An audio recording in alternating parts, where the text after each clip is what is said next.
अस्सलाम वालेकुम, मैं हूं मिनाज मुमताज़ और आप देख रहे हैं मिनाज इन्फो। हमारी सीरीज तलाशे हिंद की पिछली एपिसोड में हमने आपको वादी सिंध की तहजीब के बारे में बताया, क्योंकि हिंदुस्तान की तारीख का वादी सिंध की तहजीब से बहुत गहरा ताल्लुक है। इस किस्त में हम आपको बताएंगे कि हिंदुस्तान के असल लोग कौन हैं, द्रविडियंस या आर्यन।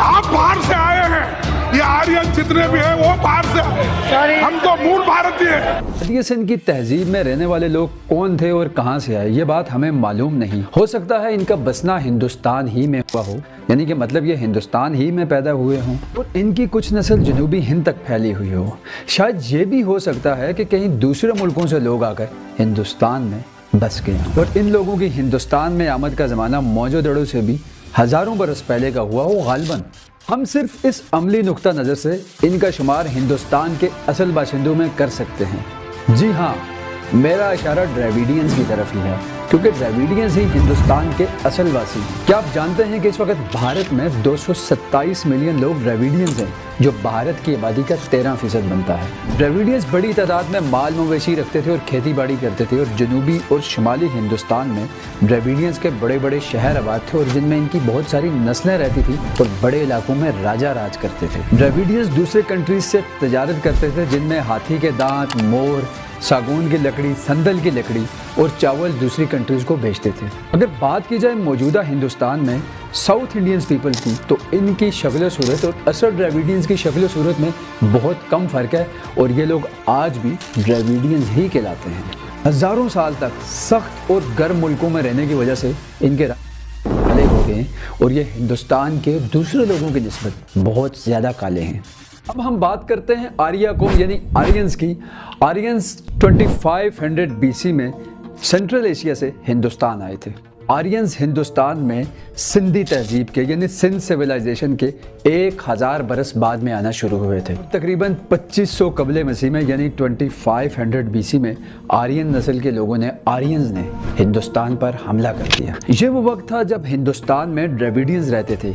आर्यंस ने द्रविडियंस को जनूबी हिंद की तरफ धकेल दिया और अपनी बस्तियां वहां पर बसा ली। आज भी भारत में हिस्टोरियन में यह झगड़ा लगा रहता है कि आर्यंस हिंदुस्तान के असल बाजी हैं या हमलावर लोग। भारत के कुछ हिस्टोरियन आर्यन के हमले को प्रोपेगेंडा करार देते हैं और कुछ हिस्टोरियन के मुताबिक द्रविडियंस ही हिंदुस्तान के असल बाजी हैं। दोस्तों, आज भी भारत में यह जंग जारी रहती है, क्योंकि द्रविडियंस कहते हैं हिंदुस्तान के असल बासी हम हैं और जबकि आर्यंस कहते हैं कि हिंदुस्तान के असल बासी तो हम हैं।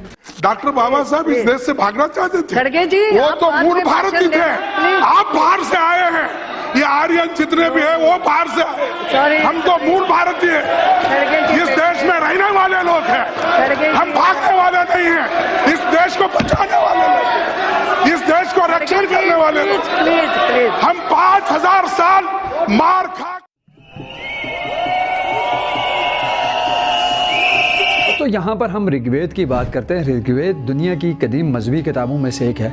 ऋग्वेद के मुताबिक हिंदुस्तान के देसी कबाइल और आर्यंस के दरमियान लड़ाई की तरफ वाज़े इशारे मिलते हैं। इन सब बातों से वाज़े होता है कि आर्यंस नॉर्थ वेस्ट इंडिया यानी शुमाल मगरबी हिंदुस्तान से लड़ते बढ़ते इलाके फतह करते हुए हिंदुस्तान में दाखिल हुए। पंडित हरिउद ने अपनी किताब हिंदी भाषा में ये बात लिखी है कि आर्यंस के परदेसी होने की तरफ कोई इशारा नहीं मिलता, लेकिन ये बात भी वाज़े नहीं लिखी कि आर्यन पीपल हिंदुस्तान की सरजमीन से ही उठे। इस सिलसिले में बहुत से हिस्टोरियन की अपनी अपनी राय है। संस्कृत के कुछ राइटर्स के मुताबिक आर्यंस हिंदुस्तान की सरजमीन से उठे और बाद में ईरान और यूरोप में फैल गए। ये भी कहा जाता है कि आर्यंस का असल वतन सेंट्रल एशिया का एक खुश्क इलाका था और इन्हें अपने जानवरों के लिए घास की तलाश रहती थी, जिसकी वजह से इनने सेंट्रल एशिया को खुदाफिज कहा और फिर ये हिंदुस्तान आए और जहाँ पे इनका मुकाबला द्रविडियंस के साथ हुआ। दोस्तों, इन तमाम बातों के रिजल्ट को मद्देनजर रखते हुए हम यूं कह सकते हैं तहजीब तमद्दन का पहला इम्तजाज इन आने वाले आर्यंस और द्रविडियंस के दरमियान हुआ हो,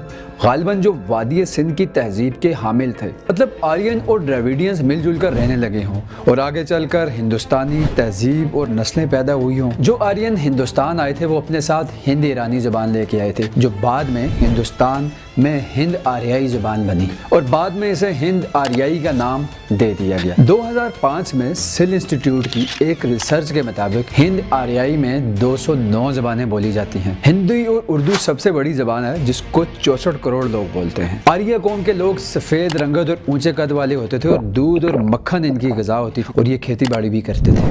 खैर अब आर्यन पीपल हिंदुस्तान में अच्छी तरह से बस चुके थे। हिंदुस्तान की सबसे पहली सल्तनत कौन सी थी और इसकी बुनियाद किसने रखी?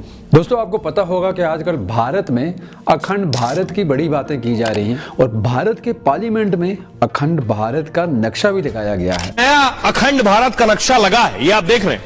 ये पार्लियामेंट का अखंड भारत है जिसमें आप देखिए पाकिस्तान भी भारत में शामिल है, अफगानिस्तान भी शामिल है, इधर देखिए नेपाल भी शामिल है, बांग्लादेश भी शामिल है, म्यांमार भी शामिल है।